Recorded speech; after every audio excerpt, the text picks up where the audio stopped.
I have a question for, I think all of you as we wait to see if there's any, but how are you getting people engaged? So we have people at home, let's say during COVID, who need help, and we have different access to internet and, resources and things like that. So what are you doing to help people know about these programs and get engaged with them? How do you outreach? And anyone can answer that. I'll say for the Center for African American Health, we do have an outreach committee. So we do have a team that goes out to our community and provides flyers and information and resources about kind of what we're doing at the center. And so those include my program flyers. And so we'll push those and also use social media. I've also been in contact with a few of the partners who share their program flyers with their networks. And so really just making sure we're connected with other people to kind of help push those programs, and also going into churches. So we have a faith health group that we also lean on as well. So going into churches to talk about our programs and services, and really anywhere we can reach anyone. Nice. Go ahead. I was going to say a very similar strategy. Before the pandemic, we were all of our programming was in person, and we were doing a lot of workshops with actually organizations serving older adults on reframing aging, on ageism, et cetera. So our first thing when we had to move everything virtual was reaching back out to those organizations who themselves had their way of doing outreach directly to older adults in their community. So that was kind of a way. And then there's a multiplier effect, right? Because of programs like of Senior Planet and others, more and more people, more and more older people gradually did gain access to technology, into the internet, although we still have a long way to go during the pandemic. So the more do, and the more people participate in programs like Center for African American Health and AARP, the word just keeps spreading, and people feel more comfortable doing it. I just add, anybody who happens to be a member of AARP knows there's no shortage of outreach from us. We do. That was meant to be a joke, but it's true. Two of your emails this morning. Yeah. We do know who and where our members are. Email is our most common method, but we do lots of other ways.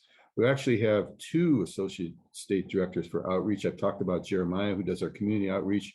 We had another gentleman by the name of Roberto Ray, who specializes in multicultural outreach. So there's really nothing more important to AARP than reaching our members.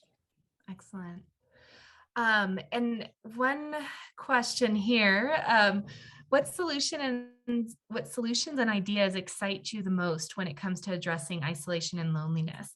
This was I wanted to ask the question too, like, what's next for us? What's the future here that we need to, put our resources into?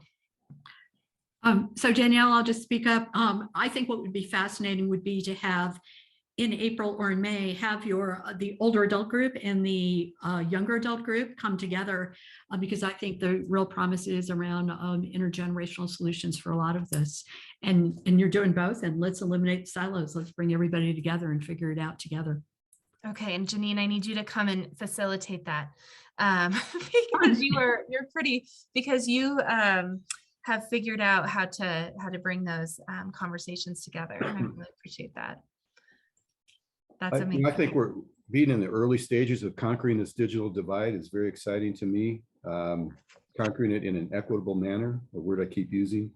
But as we see more older adults with the ability to appreciate and use technology, up to and including telehealth, right? Take care of their doctor's appointments. And with a massive amount of federal funding involved now in building out broadband, I think that's one of the most exciting things for me. Yeah. Excellent. Okay. There is one last question in there, but I think it connects to outcomes. I just wanted to finish up with asking, how do you know if your program is working?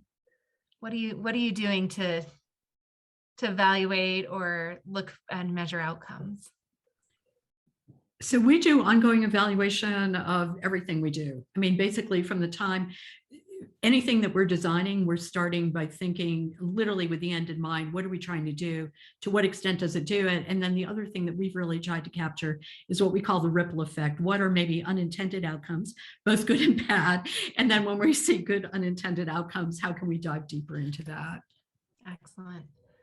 You know, as a mayor, I had 155,000 constituents who often let me know how I was doing, if you know what I mean. Yeah. I now have 670,000 members in Colorado, and they're not shy about letting us know either. And that's a really good thing. So we get plenty of opportunities for feedback. And for us, we have program evaluation. So we have surveys that we also give out to participants after they've taken the programs to see just their feedback. And then one of the cool things about Journey to Wellness is there's actually a celebration after that full year where they come and share their journey to wellness and how their experience was. So they have to write something and kind of share their feedback. So that's also another way we kind of capture their experience. And also they're also not afraid to let me know what they want. You should try this for the next program. So they love to give me ideas, and we love to hear from them. And I also think just paying attention to how our numbers are raising in each program. So that tells you that word of mouth is working. Awesome.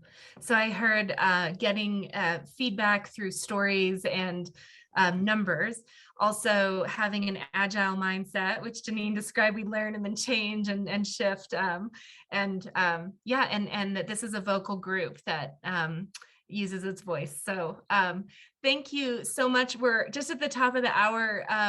We will share everyone's contact information and the slides and any resources. So if you are involved in this work, we would love to hear from you also. So we're really trying to connect some dots here on who's doing this kind of thing.